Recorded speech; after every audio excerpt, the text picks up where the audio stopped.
girl, India Ashley, and this is Breathless. And we are taping today, Mondays and Mimosas.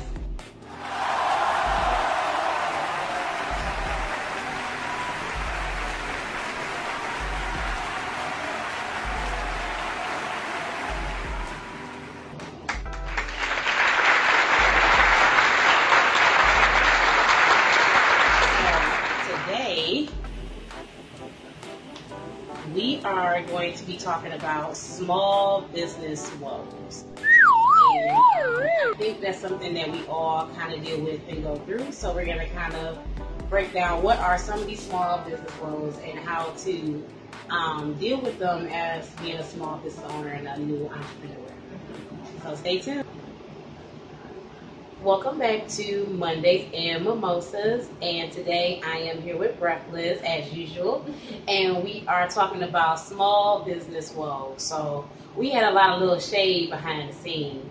We can't talk about everything on here. You gotta keep some stuff to a mystery, but I'm sure you have dealt with it. I have dealt with it. A lot of other people who are small business owners have dealt with business woes, and it's like trying to figure out the best marketing plan, your target audience, how to have a product that's viable that you can reproduce and duplicate, distribution, taxes, all these things that come with being a business owner. So today we're going to interview our special guest, which is Tasha from Blanco, which is her online boutique. And we'll let her tell you a little bit more about herself, and we're going to have her weigh in on our small business woes. So I kind of want to put the ball in your court today because, yes, because we're going to get my Libra twin talking some more. And, you know, I admire you because at least with you, even though you're a small business owner, you have a very ready available product and service that you can easily, I feel like, put out and get out to the people. So how did you get to that point with being able to make your sales and find your target audience in your business? Pretty much, like I deal with everything as far as writing and publishing. So I'm in a lot of writing groups, and what I do is I read a lot of the comments that people make and a lot of the questions that they have. And I think about a lot of the questions that I had when I was starting out, and I kind of like combine all of that together, and I'm like, okay, how can I make this into a product? You know, how can I sell this? How can I promote this to people? Because it's something that they've been asking about, something they've been looking for. Okay. And if I bundle it all together, you know, that makes it more attractive. I agree. So, I agree. And so we were joking before we got on. I was saying, well, I think you might pay a few people to take away some of the stress that comes with being a small entrepreneur. And so how did you get started? How did you make your selection for? Well, I guess, number one, how did you decide to go through what you went through, and who is on your team? Like, do you have like PR, you know, this and that? Who do you go through for certain services? So before I was trying to do everything by myself, but I got to the point where I was overwhelmed because I was trying to do all this marketing and promoting and then like push out books at the same time. And I'm like, oh my God, I got to the point where I was doing more marketing than getting my books released on time. Yeah, yes. And I'm like, and it was like really frustrating. Welcome to my world. Yes. So I was like, okay, what's the most time consuming? What's keeping me away from, you know, publishing a book? So I was like, okay, marketing. I'm not good at sales and marketing. I was like, okay, so who can I hire to do my sales and marketing? Who can I hire to handle my social media presence? And who can I hire to help me like get my brand where I want it to be, where, you know, it can look more attractive to my audience? Because when I started out, it was just like I was more focused on books. So I was just like, everything else was just thrown together, and it wasn't professional. It was just me putting something together. So I started researching and finding different companies on social media, and I ended up hiring Her Flames.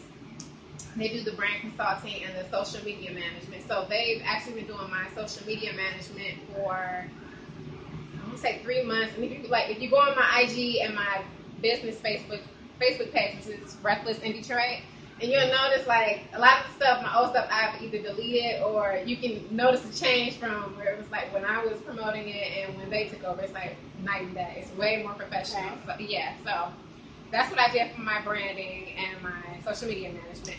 As far as my PR, I'm still doing it myself, but I hired, I work with Pam Perry Mentoring. It's a program she has to kind of like teach you the steps you need to, get your brand out there and make your brand more attractive. So I've been doing that with her for the past 2 or 3 months, and that's like I've learned so much from that. So I've been applying all of that. Yeah, it's like taking away from the time of me having to research like different resources to use, like something as simple as making like digital templates for your social media page and all of that. Like I'm able to or how your website should look.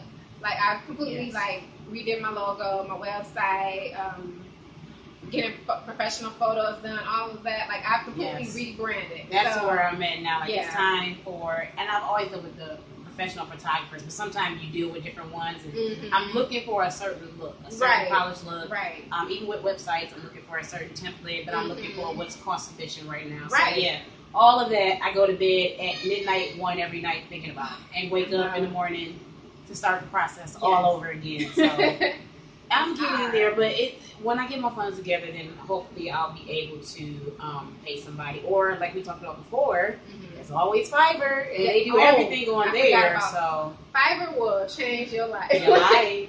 You can find everything. You can trailers, video editing, and background removal, Photoshop, branding with logos, social media banners, YouTube banners, covers, press release. Oh yeah, media kits. So, 1-page business plan. I got it. Okay, see now you really reminded me. I need to get back on there because that's what I can afford right now. And you know what? You gotta read the reviews and review the work yourself, because I heard a lot of people complain about Fiverr saying that it's a ripoff and they're stealing from our local designers, but there's some local designers on there too. If you like really stuck on how I'm on there. Yeah, right.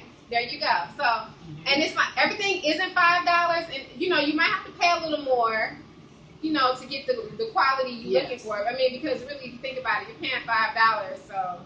But I think they're actually being more flexible. Like with eBay, I don't like the bid stuff for $1, but I will. I'll have like the buy now price and like something more reasonable. Right. I know for sure they won't buy it if it's more than like $1 on the auction side. So sometimes I think with Fiverr, they're trying to give you a decent rate because they want your service and they want you to keep coming back. But in real life, in their home country or wherever, if they're here or there, they probably charge regular rates. The real person. Yeah. There's a way to get you in. And they have different, price points, different packages. You can, you can add this for another $5. You can add this for another $20. So you can have it your way. Yeah, right. You're right. Exactly. So, I was trying to figure out too, like how do I want to transition? Because so like with my brand, I think it's kind of a little bit of both, but I'm trying to tailor it where you see the brand all year round. Like right now, I'm like, hey, I'm a swimsuit girl, and that's cool. But who am I September 21st? Right. In Detroit, because they're still swimming and wearing them in Miami and LA and stuff like that. But what about here and in the Midwest where it's colder? What am I going to do from September till April, basically March? Right. So now I'm going to be transitioning into bodysuits. Graphic bodysuits, printed bodysuits. And you see I pulled out my pattern piece over there. I was getting ready. Look, go ahead and take a peek for a second. Look over. One on the bottom. Oh. Yep. So I was getting ready to start looking at different bodysuit shapes and what I want to do next. So I can start getting ready to try to make money all year round and not just out of state in certain places and not just in the summertime. So that's what we're going to be doing when we get ready next to bring on our guest, Tasha from Blanco. We're going to be picking her brain and figuring out how does she attract her target audience. And I like a lot of the stuff that I see in her store. It's very cute. So we're going to see how does she put herself out there to get people in and get people talking about Blanco. So stay tuned.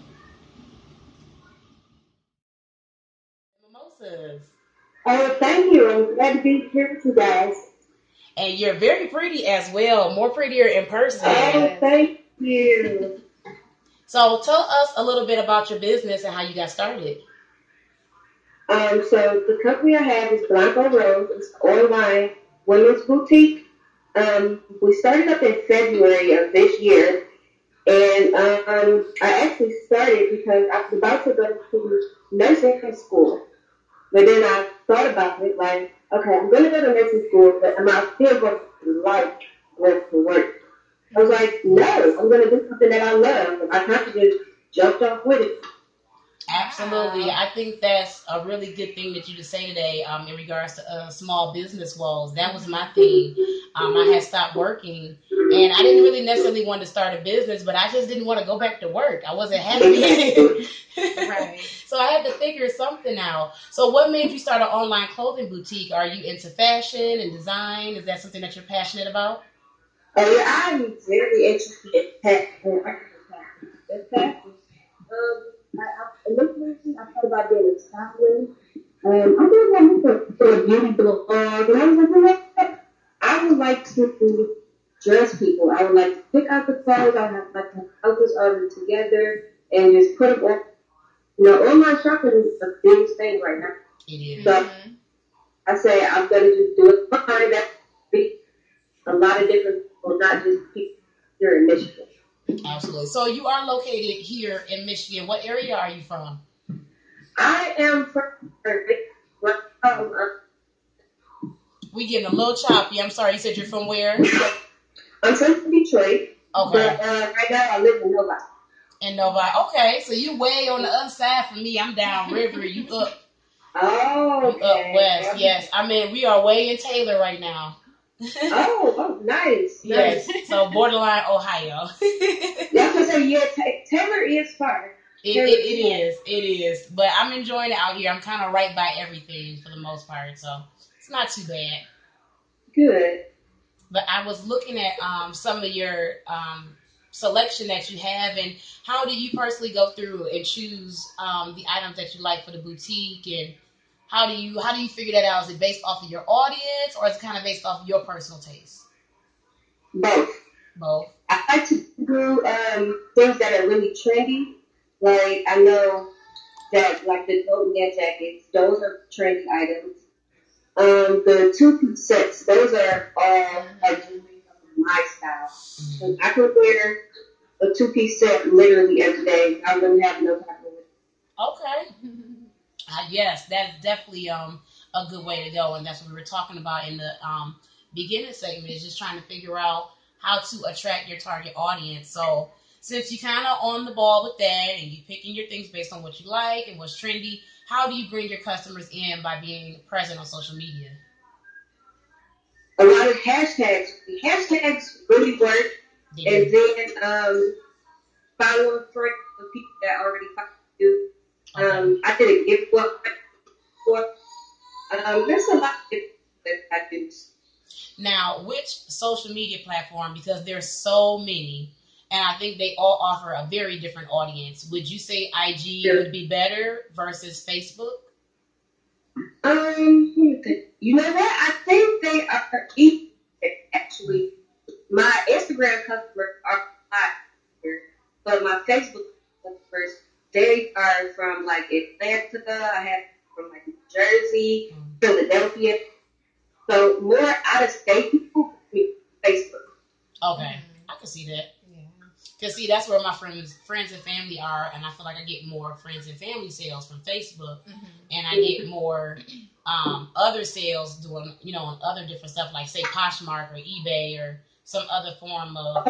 Yeah, Poshmark is really good. Yes, it is. I get a lot of sales. Poshmark is good. Yeah, I love Poshmark, and they're supportive. So they'll share your stuff just because that's kind of how they operate. It don't have to be because we're friends or they know you or they like you. They share, they like. And I like the little stylist closet thing where you can pick out the outfits for them. Well, I gotta get back on there. You get excited talking about it. Yeah, I am. You said what now? I never used that part. The stylist where you could send stuff to people's closets. Yeah, they just really perfected it more now. Where you used to just be able to share to them what they like. Now you can share it. You can kind of style it based on their sizes, and then you can offer them special rates inside the styling closet. Oh, I'm gonna have to try that. Mm-hmm. So basically, anybody who has liked anything, once you go in that styles closet, it's still going to be in their closet.